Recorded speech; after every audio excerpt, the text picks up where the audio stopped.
സുഖിയാണ്. ഞങ്ങൾക്ക് സുഖമില്ലാതെ കിടക്കുവാണ്. കീമോ കഴിഞ്ഞിട്ട് കിടക്കുവാണ്. അപ്പോൾ ഞാനൊരു 1.5 വർഷം മുന്നേ അഭിനയിച്ച് ഏകദേശം 2 വർഷം അടുത്തായി അഭിനയിച്ച ഒരു ആൽബം ഈയിടെ റിലീസിന് കൊടുക്കുവാണ്. അതിലൊരു പോസ്റ്റർ എന്നെ. എല്ലാവർക്കും നമസ്കാരം. രേണുസുതി ആണ് വിഷയം. താല്പര്യമില്ലാത്തവർ കാണണ്ട, താല്പര്യമുള്ളവർ കാണുക. കാരണം ഇതെനിക്ക് കുറച്ച് പറഞ്ഞേ പറ്റത്തുള്ളൂ. ഇത് പറഞ്ഞില്ലെങ്കിൽ ഞാൻ എന്തുവാടെ വേറെ ഉണ്ടാക്കനാണെന്ന് തോന്നിപ്പോ എനിക്ക് തന്നെ. എന്തുവാടെ ഈ സമൂഹത്തിൽ നടക്കുന്ന, എന്നെപ്പറ്റി എന്തൊക്കെ അപരാധോടെ പടച്ചു വിടുന്ന. സത്യം രേണുസുതി, നീയല്ല ഇവിടത്തെ വിഷയം. നിന്റെ പേരും പറഞ്ഞ് വേറുള്ളവന്മാരുണ്ടാക്കുന്ന കണ്ടന്റുകൾ കണ്ടപ്പോൾ ഞാൻ തന്നെ അന്താളിച്ചു പോയി. ഞാൻ എന്തുവാ ഇത്രയ്ക്ക് വലിയ മാഫിയായിരുന്നു എന്ന് എനിക്ക് തന്നെ തോന്നിപ്പോയി. സത്യം ഉള്ള കാര്യം പറയാം. വീഡിയോ ആദ്യമായി കാണുന്ന ചാനൽ സബ്സ്ക്രൈബ് ചെയ്യാനും എന്നെ ഇഷ്ടമുള്ള ആരെങ്കിലും ഒക്കെ ഉണ്ടെങ്കിൽ ലൈക്ക് ചെയ്യാനും ഹൈപ്പ് കൊടുക്കാനും ഒക്കെ മറക്കണ്ട. അപ്പോൾ നമുക്ക് നേരെ വിഷയത്തിലോട്ട് സംസാരിക്കാം.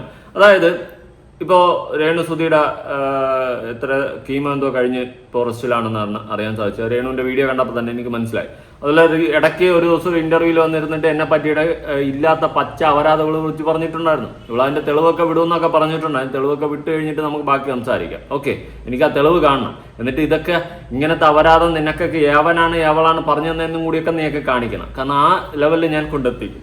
അത് വിഷയമില്ല, അത് നമുക്ക് വരുമ്പോൾ നോക്കാം. ഓക്കെ, അപ്പോൾ അടുത്ത വിഷയം എന്താണെന്ന് വെച്ച് കഴിഞ്ഞാൽ ഞാൻ ഇവിടെ ഒരു പോസ്റ്റ് കൊടുക്കാം. ഞാൻ കാർ എടുത്തത് ഭയങ്കര വിഷയമായിട്ടുണ്ട് കേട്ടോ. അത് രേണുവിൻ്റെ ആ ഒരു സംസാരത്തിൽ നിന്ന് തന്നെ ആ ഒരു അസൂയും കുശുമ്പും ദേഷ്യവും കാണുമ്പോൾ എനിക്ക് മനസ്സിലാവുന്നുണ്ടായിരുന്നു. ഞാനൊരു കാർ വാങ്ങി നല്ലോണം പൊട്ടിയിട്ടുണ്ട്. കാറിൽ സൺറൂഫൊക്കെ ഉണ്ട് കേട്ടാ രേണു. പിന്നെ നീ വിചാരിക്കുന്നത് നിന്റെ കണ്ടന്റ് ചെയ്ത് ഞാൻ ഉണ്ടാക്കിയാണ് കാർ എടുത്തതെന്ന്. നിന്റെ കണ്ടന്റും ചെയ്തിട്ടുണ്ട്, വേറെയുള്ളവരുടെ കണ്ടന്റ് ചെയ്തിട്ടുണ്ട്, ഒരുപാട് പേരുടെ കണ്ടന്റ് ചെയ്തിട്ടുണ്ട്. പിന്നെ എനിക്ക് കാർ വാങ്ങണമെങ്കിൽ യൂട്യൂബ് തന്നെ വേണമെന്നൊന്നുമില്ല. അത് വേറൊരു സത്യം. പിന്നെ ഞാൻ എന്നെ തന്നെ പുകഴ്ത്തി പറയുന്നത് ശരിയല്ല. പിന്നെ അതുകൊണ്ട് പോട്ട് പുല്ല്. എന്തായാലും ഞാൻ കാർ എടുത്ത രേണുവിന് പിടിച്ചിട്ടില്ല. രേണുവിൻ്റെ വിചാരം രേണുവിനെ വച്ച് വിറ്റ് രേണുവിൻ്റെ കണ്ടന്റ് മാത്രം ചെയ്ത് ഞാൻ ഉണ്ടാക്കിയ കാറാണെന്ന്. അങ്ങനെയാണെങ്കിൽ നീ അങ്ങനെ തന്നെ കൂട്ടിക്കും, എനിക്ക് വിഷയമില്ല. That's not my problem, that's none of my business, not your business. Okay, പിന്നെ നിന്റെ കണ്ടന്റ് വെച്ച് ചെയ്ത് കാശുണ്ടാക്കിയിട്ടുണ്ട്, ഇല്ലെന്ന് ഞാൻ പറയുന്നില്ല. കാശുണ്ടാക്കിയിട്ടുണ്ട്. ഇനിയും ചെയ്യേണ്ട കണ്ടന്റുകൾ വന്ന് ചെയ്യും, കാശുണ്ടാക്കും. ഞാൻ വീഡിയോ ചെയ്യുന്ന കാശുണ്ടാക്കാൻ തന്നെയാണ്, അല്ലാതെ എനിക്ക് ഒറ്റയ്ക്കിരുന്ന് കാണാനല്ല. എങ്കിൽ ഞാൻ തന്നെ വീഡിയോ ഷൂട്ട് ചെയ്തിട്ടിരുന്ന് കണ്ടാൽ മതി. യൂട്യൂബിൽ ഇടുന്ന കാശുണ്ടാക്കാനാണ്. പിന്നെ എൻ്റെ എത്തിക്സ് ഞാൻ കാണിക്കും. പിന്നെ ഇവിടെ ഉടായ്പകൾ അപരാധങ്ങളും കാണിച്ചു കൂട്ടുന്ന എല്ലാത്തിനും ഞാൻ വലിച്ചേറി ഒട്ടിക്കും. That's all your honour. അപ്പോൾ നമുക്ക് തുടങ്ങാം. ഒരു പോസ്റ്റ് കൊടുക്കാം. യാത്രാ സ്റ്റോറി എന്ന് പറയുന്ന ഒരു ഇൻസ്റ്റാഗ്രാം പേജിൽ വന്നിട്ടുള്ള ഒരു സ്റ്റോറിയാണ്, ഒരു പോസ്റ്റാണ്. രേണുവിനെ വിറ്റ് അതൊരു സ്വന്തമാക്കിയത് 13 കോടിയുടെ റോൾസ് റോയ്സ്. ഞാൻ ആരാ ഏട്ടാ? ഇവളെ കണ്ടന്റ് ചെയ്ത് കഴിഞ്ഞാൽ പള്ളിപ്പറമ്പിലെ കറങ്ങിൽ വാങ്ങാൻ പറ്റുമെന്തോ ദൈവത്തിന് അറിയാം. പക്ഷെ 13 കോടിയുടെ റോൾസ് റോയ്സ് വാങ്ങിയെന്ന്. ക്യാൻസറിനെ അതിജീവിച്ച ലോകത്തിലെ ഏറ്റവും വിലയേറിയ സെലിബ്രിറ്റിയാണ് രേണുസുതി. അപ്പോൾ ക്യാൻസറിനെ അതിജീവിച്ച മമത മോഹൻദാസ് അറിയത്തില്ലേ? അറിയത്തില്ല? അവരാണ് സത്യം പറഞ്ഞ ക്യാൻസറിനെ അതിജീവിച്ചത്. ഓക്കെ, ഏറ്റവും ഞാൻ മനസ്സിലാക്കിയിട്ടുള്ള ബോൾഡ് ആൻഡ് സ്ട്രോങ് ലേഡി. ഇത് പിന്നെ ഓക്കെ, അതിജീവിച്ചാൽ നല്ലത്, ഒന്നും സംഭവിക്കാതിരിക്കട്ടെ. പിന്നെ കയ്യിലിരിപ്പ് ശരിയില്ല, വർത്തമാനങ്ങൾ ശരിയില്ല, അസൂയ കുശുമ്പ് ഏഷിണി ഇമാതിരി സാധനങ്ങൾ നിറഞ്ഞു നിൽക്കുന്നതുകൊണ്ട് കുറേ ശരിയില്ല. ഓക്കെ, ഇത് അപ്പോൾ ഞാൻ രേണുസുതിയെ വെച്ച് വിറ്റ് സ്വന്തമാക്കിയത് 13 കോടിയുടെ റോൾസ് റോയ്സ് ആണ്.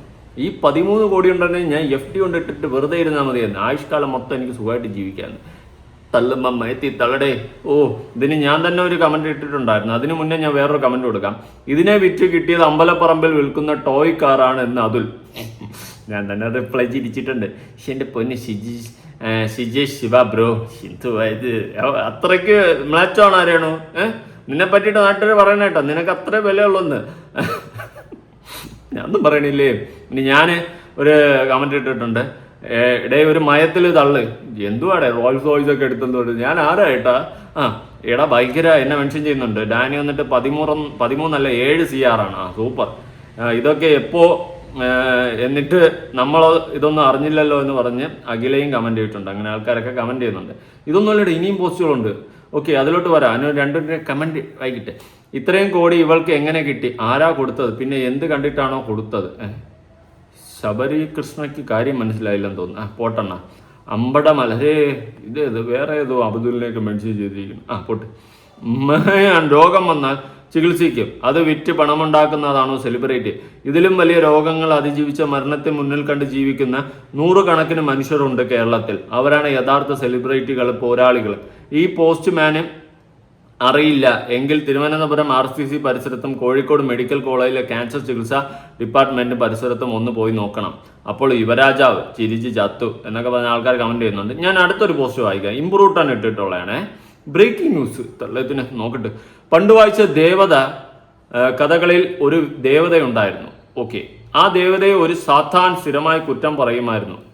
മീ ദ സാത്താൻ. പക്ഷെ അവരെ ചേർത്ത് പിടിക്കാൻ ഒരു പുരോഹിതൻ ഉണ്ടായിരുന്നു, ബിഷപ്പ് നോബൽ ഫിലിപ്പ് അമ്പലവേലി. പക്ഷെ ദേവത ഒരു ഫിനിക്സ് പക്ഷിയെ പോലെ ആകാശങ്ങളിൽ വട്ടമിട്ട് പറന്നുകൊണ്ടിരുന്നു. ഹെയറിൽ തന്നെയാണ്, അത് ശരിയാണ് കേട്ടോ. അപ്പൊ ആ പറയുന്ന സാത്താൻ താ നിൽക്കുന്നു, ദേവത താ നിൽക്കുന്നു. എന്താ പേപ്പറൊക്കെ പിടിച്ച് ഇനി പുരോഹിതൻ താ നിൽക്കുന്നു, ബിഷപ്പ് നോബൽ ഫിലിപ്പ് അമ്പലവേലി. അദ്ദേഹത്തിന്റെ കാര്യങ്ങളൊക്കെ നോക്കി പോകുന്നു. നമ്മളിപ്പോഴും സാത്താൻ അവസ്ഥ. നമ്മളത്രേ ഉള്ളൂടെ. സമൂഹം നമ്മൾ അംഗീകരിക്കില്ല, കുറ്റപ്പെടുത്തിക്കൊണ്ടേയിരിക്കുള്ളൂ. ഇനി വേറൊരു പോസ്റ്റ് വായിക്കും. ഇംപ്രൂട്ടൻ തന്നെ കേട്ടോ. Breaking news. പുതിയ കാർ വാങ്ങിയ അതുലിനെതിരെ രൂക്ഷമായ പ്രതികരണവുമായി രേണു.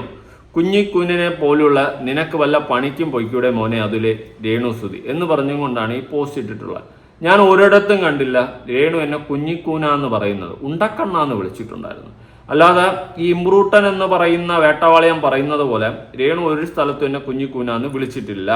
ഓക്കെ, ഇപ്പൊ ലവനാണ് ഇംപ്രൂട്ടൻ. ഇവൻ പറയുന്നത് പോലെ ഒരു സ്ഥലത്ത് രേണു വന്നിട്ട് എന്നെ അങ്ങനെ വിളിച്ചിട്ടില്ല, ആ രീതിയിൽ പറഞ്ഞിട്ടില്ല. പക്ഷെ ഉണ്ടക്കണ്ണാന്ന് വിളിച്ച് ബോഡി ഷെയിം ചെയ്ത് കളിയാക്കിയിട്ടുണ്ട്. ഓക്കെ, അല്ല നീ വിളിച്ചാൽ എനിക്കൊന്നുമില്ല, എനിക്കും ആനമയിലൊട്ടാക്കാം. പിന്നെ ഇംപ്രൂട്ടൻ ഫേക്ക് പോസ്റ്റുകൾ വിട്ട് ഫേക്കായിട്ട് ഇങ്ങനെ ഓരോന്ന് അടിച്ചിറക്കി ഇരിക്കുകയാണ്. പലരെയും പറ്റിയിട്ട് ഞാൻ ആ പ്രൊഫൈൽ വിസിറ്റ് ചെയ്ത സമയത്ത് തന്നെ മനസ്സിലായി, പലരെയും പറ്റിയിട്ട് ഇല്ലാത്ത ഫേക്ക് പോസ്റ്റുകൾ അടിച്ചിറക്കിക്കൊണ്ടേയിരിക്കുകയാണ് ആര്, ഇംപ്രൂട്ടൻ. ഇനി വേറൊരു വീഡിയോ ഞാൻ കൊടുക്കാം. അത് രേണു ഇട്ടിട്ടുള്ള വീഡിയോ തന്നെ. ഇതിൽ താഴെ നിങ്ങൾ കണ്ടോ, ഇവർ രണ്ടുപേരും കൂടി പുതപ്പിനടിയിൽ പുതച്ച് നിൽക്കുന്ന. അപ്പൊ കുട്ടേട്ടന്റെ സ്വന്തം ശ്രീകുട്ടി എന്ന് പറഞ്ഞിട്ട് AI വെച്ച് ക്രിയേറ്റ് ചെയ്തിട്ടുള്ള ഒരു പോസ്റ്റ് ആണെന്നാണ് രേണു പറയുന്നത്. ആയിരിക്കാം, മേ ബി ആണ്, ആയിക്കോട്ടെ, എന്തെങ്കിലും ആവട്ടെ. പക്ഷെ ഈ പോസ്റ്റ് ഇവന് ഇട്ടിരിക്കുന്ന എവനെ അറിയാമോ? ഈ നിൽക്കുന്നവനെ എന്തോ ഇവൻ അൻഷാദ് പാല അങ്ങനെ എങ്ങാണ്ടാണ് ഇവന്റെ പേര്. ഇവൻ അന്ന് ഇല്ലാത്തൊരു കഥയും പറഞ്ഞ് രേണുവിനെ പറ്റി വന്നിട്ടുണ്ടായിരുന്നു. എന്താണെന്ന് നിങ്ങൾ ഓർക്കുന്നുണ്ടോ? അതായത് ഫാനി കെയറി എന്ന് പറഞ്ഞുകൊണ്ട്. ഓക്കെ, ആ സാധനം ഓർക്കുന്നുണ്ടോ? അവൻ ഇല്ലാത്ത കഥ എന്ന് പറയുക, അവസാനം രേണു എന്ന് പറഞ്ഞു അത് അങ്ങനെയൊന്നും ഇല്ല എന്നുള്ള കാര്യം പറഞ്ഞിട്ടുണ്ടായിരുന്നു. ഞാൻ മനസ്സിലാക്കിയത് രേണുവിന്റെ കൂടെ നിൽക്കുന്നവർ തന്നെയാണ് രേണുവിന് എന്നും നാശമെന്നാണ് ഞാൻ മനസ്സിലാക്കുന്നത് കൂടുതലായിട്ട്. ഓക്കെ, ഈ അൻഷാദ് പാലയെ പോലുള്ളവൻ ഇങ്ങനെ രേണു ചെയ്യാത്തൊരു കാര്യം ചെയ്തെന്ന് പറയുന്നത് ഇപ്പൊ വന്നിട്ട് ഒരു പോസ്റ്റ് ഇട്ടിട്ടുണ്ട്. എന്നിട്ട് ഇത് രേണു തന്നെ കൊളാബ് ചെയ്ത് അക്സെപ്റ്റ് ചെയ്ത് വെച്ചിട്ടുണ്ട്. നാട്ടുകാരുടെ തെറിവിളിയും പൂരത്തെറിവിളിയും കാരണം അവസാനം റിമൂവ് ചെയ്തു. എന്നിട്ട് ഇപ്പൊ അൻഷാദ് പാലയ്ക്കെതിരെ വീണ്ടും വീഡിയോ ഇട്ട്. ഞാൻ അറിഞ്ഞിട്ടില്ല, ഞാനിതൊന്നും അറിഞ്ഞില്ല, ഇങ്ങനത്തെ ഒരു സെറ്റപ്പില്ല. രേണു നീ തന്നെയാണ് നിന്നെ എയറിൽ കയറ്റി വിടുന്നത്, നീ ഓരോന്നായിട്ട് ചൊറിഞ്ഞ് വരുത്തി വെക്കുന്നതെന്നാണ് ഞാൻ എപ്പോഴും മനസ്സിലാക്കിയിട്ടുള്ളത്. നിന്റെ കുഴി നീ തന്നെ സ്വയം കുഴിച്ചു കയറിയിരിക്കും. ഈ അൻഷാദ് പാലയെ പോലുള്ളവന്മാരെ കൂടെ നിർത്തി അവന്മാരെ റീച്ചിനും സ്വാർത്ഥ താല്പര്യത്തിനും വേണ്ടി നിൽക്കുന്നത് തന്നെയാണ് കൺഫേമാ.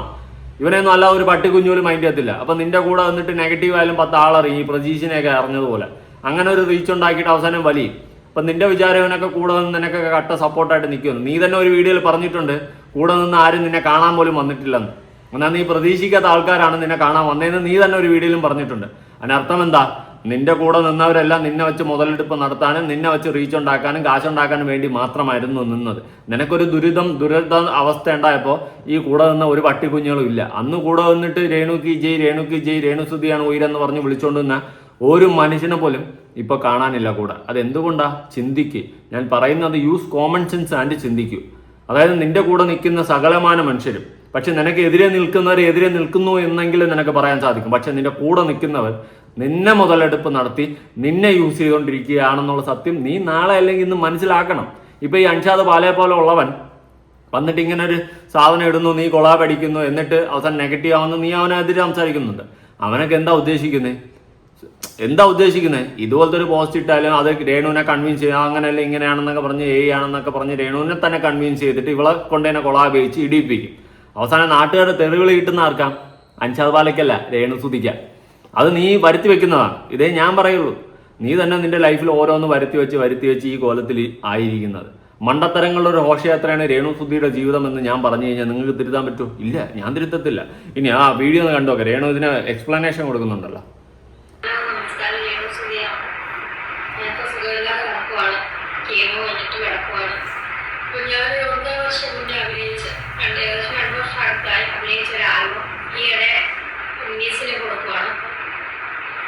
അതിലൊരു പോസ്റ്റർ തന്നെ അവിടെ അടിയറ പ്രവർത്തകർ AI വെച്ചിട്ട് നിർമ്മിച്ച ഒരു പോസ്റ്റർ പ്രമോഷൻ എടുത്ത് നിർമ്മിച്ചതാണ് AI വെച്ചിട്ട്.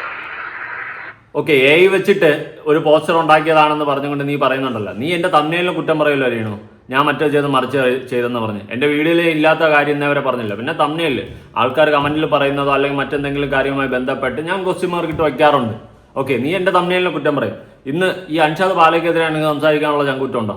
അല്ലെങ്കിൽ അവനെതിരെ സംസാരിക്കും. ഇമ്മാതിരി ഒരു അപരാധ പോസ്റ്റ് ഉണ്ടാക്കി വെച്ച് നിന്നെയും കൊണ്ട് കൺവീൻസ് ചെയ്യിപ്പിച്ച് കൊളാബ് ചെയ്യിപ്പിച്ചിട്ട് മണ്ടത്തരങ്ങൾ കാണിച്ച് വെച്ചിട്ട് അവനെതിരെ എനിക്ക് സംസാരിക്കാനുള്ള ചങ്കുറ്റം ഉണ്ടോ? ഇങ്ങനെ ഇരുന്ന് പറയത്തുള്ളൂ. പകരം നമ്മക്കിട്ട് താങ്ങും. താങ്ങ്.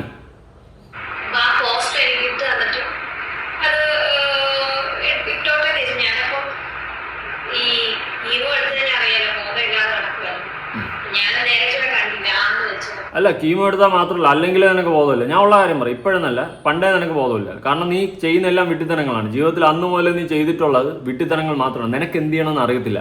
ഈ ചൊക്കൻ്റെ കയ്യിൽ പൂമാല കിട്ടിയെന്ന് പറയുന്നത് പോലെ പെട്ടെന്ന് നിനക്ക് കിട്ടിയ ഒരു നിമിഷത്തിൽ ഒരു സെലിബ്രിറ്റി സ്റ്റാറ്റസ് ആണ്. അതിന്റെ റീസൺ സുധി എന്ന് പറയുന്ന വ്യക്തിയാണ്.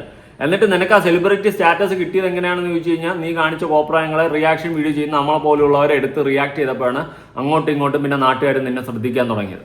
ഓക്കെ, അങ്ങനെയാണ് നിനക്കൊരു സെലിബ്രിറ്റി സ്റ്റാറ്റസ് കിട്ടിയത്. പെട്ടെന്ന് കൂടും പോലെ പൊട്ടിമുളച്ചു, പിന്നെ ബിഗ് ബോസിൽ പോകുന്നു, അങ്ങനെ ഇങ്ങനെ. അപ്പം നിനക്കിത് എങ്ങനെയാണ് ഹാൻഡിൽ ചെയ്യണമെന്ന് നിനക്ക് അറിയത്തില്ല. നിന്റെ കൂടെ നിൽക്കുന്നവർ നിന്നെ യൂസ് ചെയ്യുന്നുണ്ടെന്നും കൂടെ നിൽക്കുന്നവർ നിന്നെ മുതലെടുപ്പ് നടത്തുന്നുണ്ടെന്നും നിനക്കത് മനസ്സിലാക്കാനുള്ള കോമൺ സെൻസ് ഇല്ല.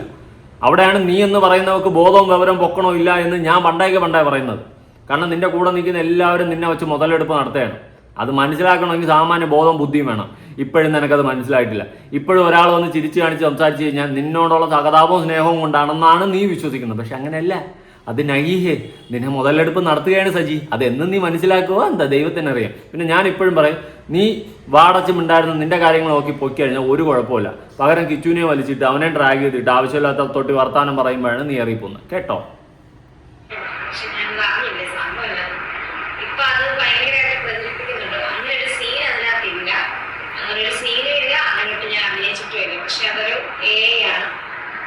ഓക്കെ, അങ്ങനത്തെ സീനൊന്നും ഞാൻ അഭിനയിച്ചിട്ടില്ല, അതൊരു AI ആണ് എന്ന് പറഞ്ഞുകൊണ്ട് ഇപ്പം വന്ന് കിടന്ന് മെഴുകേണ്ട ഒരു അവസ്ഥ ഉണ്ടായല്ലോ. നിന്നെ കൺവിൻസ് ചെയ്ത് നിന്നെ കൊണ്ട് ചെയ്യിപ്പിച്ചവരാരെങ്കിലും ഉണ്ടോ? ഇനി അവന് തെറിവിളി കിട്ടുന്നുണ്ടോ? ഇല്ല. കിട്ടുന്ന എല്ലാവർക്കും നിനക്ക് നിന്റെ ഇമേജിനാണ് ബാധിക്കുന്നത്. അതുപോലെ മനസ്സിലാവുന്നില്ല. കാരണം ഇവനൊക്കെ നിന്നെയൊക്കെ വെച്ചിട്ട് ഫെയിം അല്ലെങ്കിൽ ഈ പറയുന്ന പോലെ റീച്ചാണ് ഉണ്ടായിക്കൊണ്ടിരിക്കുന്നത്. അത് മനസ്സിലാക്കാനുള്ള സാമാന്യ ബോധം മനുഷ്യനായ വേണം. ഇപ്പം എന്നെ വെച്ച് ഒരാൾ മുതലെടുപ്പ് നടത്തി കഴിഞ്ഞാൽ എനിക്ക് മനസ്സിലാവും. അല്ലെങ്കിൽ എനിക്ക് അതിൽ നിന്ന് എന്തെങ്കിലും ഒരു ബെനിഫിറ്റ് ഉണ്ടാവുകയാണെങ്കിൽ ഞാൻ വീണ്ടും അങ്ങ് നിന്ന് കൊടുക്കാം. വോട്ട് എന്തെങ്കിലും ചെയ്തിട്ട് എനിക്ക് ബെനിഫിറ്റ് ഉണ്ടല്ലോ എന്ന് പറഞ്ഞാൽ നിൽക്കും. അല്ലാത്ത പക്ഷെ എന്നെ ഒരാൾ എനിക്കൊരു യൂസും ഇല്ലാണ്ട് മുതലെടുപ്പ് നടത്തി കഴിഞ്ഞാൽ ഞാനത് തൂക്കുകയും ചെയ്യും, ഒഴിവാക്കുകയും ചെയ്യും. ഓക്കെ, അതാണ് എൻ്റെ സ്വഭാവം.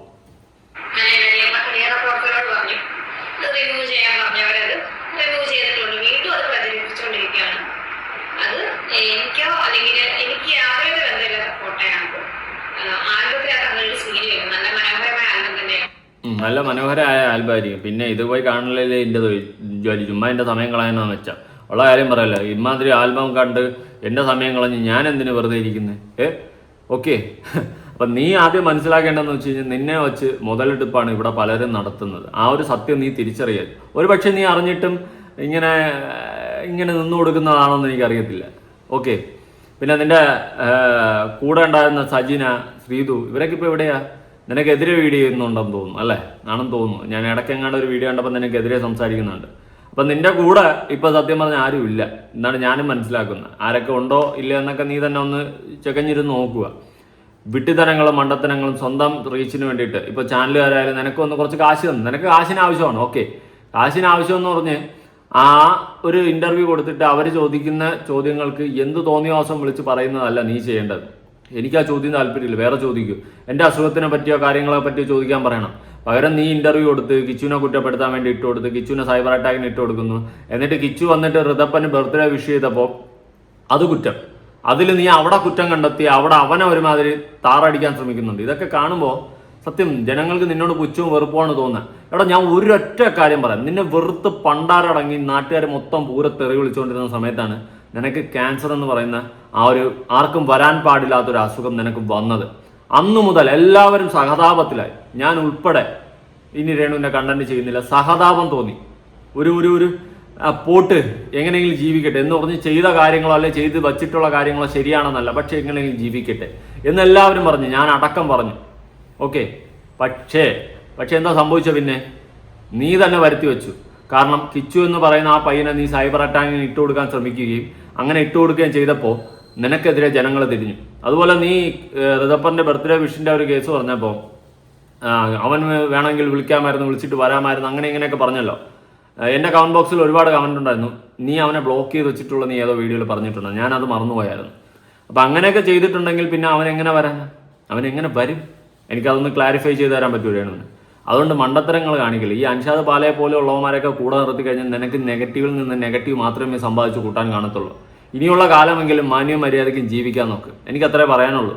ഇമാതിരി കോൺട്രവേഴ്സികൾ ഉണ്ടാക്കി ഈ കിച്ചുവിനെ വലിച്ചിട്ട് അവനെ ഡെയിലി ഇരുന്ന് കുറ്റം പറഞ്ഞ് മണ്ടത്തരങ്ങളെ കാണിച്ചു കൂട്ടി ജീവിതം തൊലച്ച് നാറാണത്തൊക്കെ നാട്ടുകാരുടെ ശാപവും ഈ കുത്തുവാക്കും ഈ പരിഹാസവും ചീത്തവിളി വാങ്ങിച്ച് കൂട്ടി വെച്ച് ജീവിതം മുന്നോട്ട് നീക്കുന്നതിനേക്കാളും നല്ലത് മര്യാദയ്ക്ക് ഇരിക്കുന്നതായിരിക്കും. കാശ് വേണം എന്ന് പറഞ്ഞ് ഇൻ്റർവ്യൂ ആർക്കെങ്കിലും ഒക്കെ കൊടുത്തിട്ട് ആ ഇൻ്റർവ്യൂവിൽ വന്നിരുന്ന് അവർ ചോദിക്കുന്ന എന്ത് തന്തയില്ലായ്മയ്ക്ക് ഉത്തരവും കൊടുത്ത് അതിന് മറ്റുള്ളവർക്കിട്ട് അടിച്ചുകൊണ്ടിരുന്ന് കഴിഞ്ഞാൽ നിനക്ക് നഷ്ടം, വേറെ ആർക്കും ഇവിടെ നഷ്ടമില്ല. ഓക്കെ, പിന്നെ കൂടുതലായിട്ട് ഞാനിത് പറയാൻ നിന്ന് കഴിഞ്ഞാൽ കൂടുതലായിപ്പോവും. ഞാൻ അതുകൊണ്ട് ഇവിടെ വെച്ച് സ്റ്റോപ്പ് ചെയ്യണം. ഇനിയും നീ പൊട്ടത്തരങ്ങളും മണ്ടത്തരങ്ങളും കാണിച്ചുകൊണ്ടിരുന്ന് ഞാൻ വിളിച്ച് പറയാൻ തന്നെ ചെയ്യും. പിന്നെ ഈ രേണുവിൻ്റെ കേസിൽ ഞാൻ റോൾസ് റോയ്സ് എടുത്ത് അതെടുത്ത് ഇനി നാളെ വേറെ എന്തൊക്കെ എടുത്തെന്ന് ആരൊക്കെ എന്തൊക്കെ വിളിച്ച് പറയുമെന്ന് എനിക്കറിയത്തില്ല. അങ്ങനെ ഒരുപാട് പോസ്റ്റുകൾ, ഫേക്ക് പോസ്റ്റുകൾ ഇറങ്ങുന്നുണ്ട്. ഞാൻ ഇവിടെ വെച്ചിട്ട് എന്തോ കോടികളുണ്ടാക്കി 13 കോടിയുടെ കാർ എടുത്തെന്ന് രേണുവിനെ വെച്ചിട്ട്. എങ്കിൽ ഞാൻ ലൈഫ് സെറ്റിലായല്ലോ. ഈ 13 കോടിയുടെ കാർ എടുക്കുന്ന എന്തിന്? അങ്ങനെ കുറേ എണ്ണം റോൾസ് റോയ്സ് എടുത്ത് ഇടേ ഫേക്ക് പോസ്റ്റൊക്കെ അടിക്കാടേ, ഒരു മയത്തിലടിയടേ, മിസ്ലീഡിങ്ങും അടിക്കുക, ഒരു മയത്തിലടിയടേ, അതിൻ്റെ അപ്പുറം കടത്തി വിട്ട് അടിക്കാടേ. ഞാൻ വിചാരിച്ചു ഞാനായിരിക്കും ഏറ്റവും വലിയ ഉടായ്പ. നോക്കിയപ്പോൾ എന്നെക്കാളും ഉടായ്പ ചുറ്റും തള്ള. ഞാൻ ഒന്നും അല്ലാണ്ടായിപ്പോ ഈ ഉടായ്പകളുടെ ഇടയിൽ പെട്ട്. സത്യം. ഇനി വേറൊരു പോസ്റ്റ് ഞാൻ വായിക്കാം. അപരാധം ന്യൂസ് എന്ന് പറഞ്ഞ് പുതിയൊരു ന്യൂസ് ഇറങ്ങിയിട്ടുണ്ട്. ഇതാ കണ്ടോ, ലോഗമൊക്കെ ഉണ്ട്. അപരാധം ന്യൂസ്. ഇതിൻ്റെ അകത്ത് വന്നിട്ടുള്ളൊരു പോസ്റ്റാണ്. മലപ്പുറം സ്വദേശിയും ബാംഗ്ലൂർ വ്യവസായിയും പ്രശസ്ത യൂട്യൂബറുമായ സീക്രട്ട് ഏജന്റും തെന്നിന്ത്യൻ നായിക കയാദു ലോഹറും ബാംഗ്ലൂരിലെ ആഡംബര ഹോട്ടലിൽ ഡേറ്റിംഗിൽ എന്ന് അപരാധം ന്യൂസ് ബാംഗ്ലൂർ റിപ്പോർട്ട് ചെയ്തു. അതായത് അപരാധം ന്യൂസ് ഇവർ ബാംഗ്ലൂരിൽ റിപ്പോർട്ട് ചെയ്തു.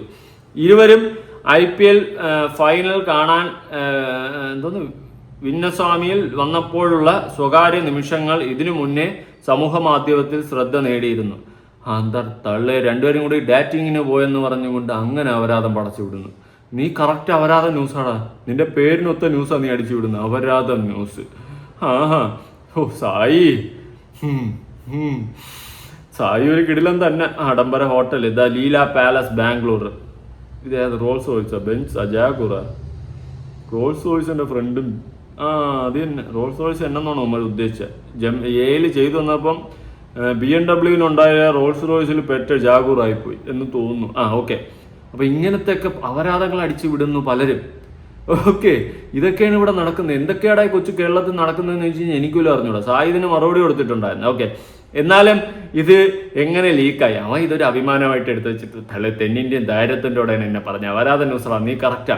എന്നെ പറ്റിയും പറയണേ, അങ്ങനെ വല്ലതും പറയണം കേട്ടോ. അല്ല വല്ല ലൊക്കിലും കൊണ്ട് ഇട്ടുകളല്ലേ നല്ല വല്ല ആ ആക്ട്രസ്മാരായിട്ട് വെച്ച് പറയണം. അഭിമാനിക്കാം. ഇവിടെ എങ്ങനെയൊന്നും പറയില്ല, ചുമ്മാ അറിഞ്ഞ. അപ്പോൾ അവൾ എന്നെ തേച്ചു. എന്നാലും ഇതെങ്ങനെ ലീക്കായെന്ന് സായി ഇതെല്ലാം അഭിമാനത്തോടെ എടുക്കുന്നു. അവൾക്ക് ഇതിലും നല്ലവനെ കിട്ടും, അതും സായി കൃഷ്ണ. സ്വപ്നം പോലും കാണില്ല ഇവനൊക്കെ. പിന്നെ ആ നടിക്ക് കോക്കാച്ചിയല്ലേ ഡേറ്റ്? എന്തുവാടേ, സായിക്ക് ഉള്ള അപമാനമാണല്ലോ. അതെന്താടാ സായിക്ക് ഡേറ്റിങ്ങിന് പോയാൽ പറ്റൂലേ? സായി നീ പൊളിക്കണം മുത്തേ എന്നേ ഞാൻ പറയത്തുള്ളൂ. എൻ്റെ പൊന്നെണ്ണ നിങ്ങൾ പൊളിച്ച്. എന്തായാലും നിങ്ങളെ പറ്റിയിട്ട് അപരാധ ന്യൂസ് ഒരു അപരാധം എഴുതിയെങ്കിൽ ആ അപരാധത്തിലൊരു ക്വാളിറ്റി ഉണ്ടെന്നാണ് ഞാൻ വിശ്വസിക്കുന്നത്. എന്നെ പറ്റി അപരാധമല്ല എഴുതുന്നുണ്ടെങ്കിൽ ആരെങ്കിലും ക്വാളിറ്റി ആയിട്ടൊക്കെ എഴുതേട്ടാ. മയത്തിൽ വിശ്വസിക്കുന്ന തള്ളടേ. ഞാൻ 13 കോടിയുടെ റോൾസ് റോയ്സൊക്കെ രേണുവിനെ വിറ്റെടുത്തെന്ന് പറഞ്ഞു കഴിഞ്ഞാൽ പിന്നെ എന്തുവാ ഇത് എന്താ ഉദ്ദേശിക്കുന്നത്? എനിക്ക് മനസ്സിലാവാത്തതുകൊണ്ട് ഞാൻ ചോദിക്കുക. വാട്ട് എ പതത്തറ്റിക് സിറ്റുവേഷൻ ഹീ വാവ്. ഞാനൊരു കാർ എടുത്തില്ലെന്നൊന്നും പറയുന്നില്ല. പിന്നെ രേണുവിനെ വെച്ച് വിറ്റാണോ കാർ എടുത്തതെന്ന് ചിലപ്പോൾ നിങ്ങൾക്ക് ഡൗട്ട് വന്നിട്ടേ. എനിക്കല്ലാതെ കാർ എടുക്കാൻ വേണമെങ്കിൽ പിന്നെ ഞാൻ ഇങ്ങനെ സമയവും കാലമൊക്കെ ഒത്തുവന്ന് എനിക്ക് ഇഷ്ടപ്പെട്ട വണ്ടി വന്നപ്പോൾ ഞാൻ എടുത്തതേ ഉള്ളൂ. പിന്നെ എനിക്ക് തോന്നുന്നത് നിങ്ങൾ അങ്ങനെ തന്നെ വിശ്വസിക്കുന്നെങ്കിൽ എനിക്ക് കുഴപ്പമൊന്നുമില്ല. അങ്ങനെ തന്നെ ഞാൻ കാർ എടുത്ത് സമാധാനമില്ലേ, സന്തോഷമായില്ലേ? ഓക്കെ, ഞാൻ രേണുവിനെ വിറ്റ് കാശെടുത്ത് അതിലിന്ന് കാർ എടുത്ത് സന്തോഷമായില്ലേ? പിന്നെ രേണുവിൻ്റെ കണ്ടന്റ് മാത്രമല്ല കേട്ടാ, ഞാൻ അപരാധം കാണിച്ചിട്ടുള്ള പല എണ്ണത്തിനെയും പിടിച്ച് അടിച്ചു നൂത്തി തന്നെയാണ് കാശി. അത് വേറെ കാര്യം, അത് വേറൊരു പ്രപഞ്ച സത്യം. എന്തായാലും രേണുവിന് വെറുതെ ഇരിക്കുന്നതുകൊണ്ട് ഒരു സ്മാൾ ഉപദേശം തരാം. കൂടെ നിൽക്കുന്നതിനൊക്കെ നമ്പി ഇറങ്ങി തിരിച്ച ഊഫി എന്നങ്ങ് കൂട്ടിയാൽ മതി. സത്യം ഉള്ള കാര്യം പറയാം. നിന്നെ വെച്ച് മുതലെടുപ്പ് നടത്താൻ വേണ്ടി വരുന്ന എല്ലാ മുതലെടുപ്പ് വീരന്മാരും വീരത്തികളും മനസ്സിലാക്കാൻ വേണ്ടിയാണ് ഞാൻ പറഞ്ഞത്. ഈ അൻഷാദ് ബാലയെ പോലുള്ളവനൊക്കെ നിന്റെ കൂടെ നിന്ന് അല്ല, ഇപ്പൊ നീ പറയുന്നുണ്ടല്ലോ നിന്റെ അസുഖം നിനക്ക് ഈ ഒരു സ്റ്റേജാണ്, ഇങ്ങനത്തെ ഒരു സ്റ്റേജിൽ നിന്നെ വച്ച് കണ്ടന്റ് ചെയ്യുന്നു എന്ന് ആൾക്കാർ പറയാറുണ്ടല്ലോ. ഞാൻ ഒറ്റ കാര്യം ആ പറയുന്ന ആൾക്കാർ ചോദിക്കട്ടെ, ഈ അൻഷാദ് ബാല ഇമാതിരി ഒരു അപരാധം പോസ്റ്റ് അടിച്ചിറക്കിയല്ലോ, അതിനെപ്പറ്റി എന്താ പറയുന്നത്? അതും അവളുടെ കൂടെ നിൽക്കുന്നവനാ. ഓക്കെ, ഇമാതിരി ഒരു സാധനം അടിച്ചിറക്കി, ഈ അവനും അവളും കൂടി പുതപ്പിന്റെ ഇടയിൽ നിൽക്കുന്ന ഒരു ഫോട്ടോ. കുറച്ചൊരു ഒരു ഒരു ഒരു ബോധം വേണ്ടേ മനുഷ്യനായ? ഇമാതിരി അപരാധ ഫോട്ടോ അടിച്ചിറക്കിയിട്ട് അതിനെ വെച്ച് കണ്ടന്റാക്കി കൂടെ നിൽക്കുന്നവൻ ചെയ്യുന്നതാ. അപ്പൊ ഇതാണ് അവസ്ഥ. അപ്പൊ ഞാൻ പറയാതെ തന്നെ ഒന്ന് ചിന്തിച്ചു നോക്ക്, ഇതെല്ലാം കണക്കാം, ഇതെല്ലാം എങ്ങനെയും തുണി ഊരിയിട്ടാലും റീച്ച് കിട്ടിയാൽ മതി എന്ന് ചിന്തിക്കുന്ന ഒരു വിഭാഗത്തിൽപ്പെട്ട കുറെ ആൾക്കാരുണ്ട്. അവരെ പോലെയാണ് ഇത്. ഇവിടെ മെമ്പർഷിപ്പുകളും മറ്റത് അപരാധമൊക്കെ ഒന്നും യൂട്യൂബിൽ നിന്ന് തുറക്കാൻ പറ്റാത്തൊരു സെറ്റപ്പിലോട്ട് മാറിക്കൊണ്ടിരിക്കുകയാണ്. രാത്രി കാലഘട്ടങ്ങളിൽ കുറെ അപരാധികൾ വന്ന് കിടന്ന് ലൈവ് ചെയ്യും ഊരിപ്പടച്ചും കൊണ്ട്. കാണുമ്പോൾ പുച്ഛം തോന്നുക, തുറക്കാൻ പറ്റാത്ത അവസ്ഥ. എല്ലാത്തിനും എടുത്തു വെച്ച് അലക്ക അറിഞ്ഞുകൂടാത്തോണ്ടല്ലോ പിന്നെ ഞാനായിട്ട് വീണ്ടും വീണ്ടും റീച്ച് കൊടുക്കുന്ന പോലെ ചിലപ്പോൾ ഒക്കെ എനിക്ക് തോന്നാറുണ്ട്. 10 പേര് എൻ്റെ വഴി കണ്ടു കഴിഞ്ഞാൽ അത് വീണ്ടും ആൾക്കാരിലേക്ക് എത്തും. അതുകൊണ്ട് മിണ്ടാതിരിക്കുന്നത്. എത്ര അപരാധികൾ കിടന്ന് അപരാധിക്കുന്നുണ്ട്. കണ്ടു കഴിഞ്ഞാൽ ദയവ് ചെയ്തിട്ട് റിപ്പോർട്ട് അടിച്ച് കളയുക. എനിക്കതേ പറയാനുള്ളൂ. എന്തായാലും നിങ്ങളുടെ അഭിപ്രായങ്ങളും കാര്യങ്ങളും ഉറപ്പായിട്ട് താഴെ കമന്റ് ചെയ്യുക. പുതിയ വീഡിയോ ഇടണം. ബൈ.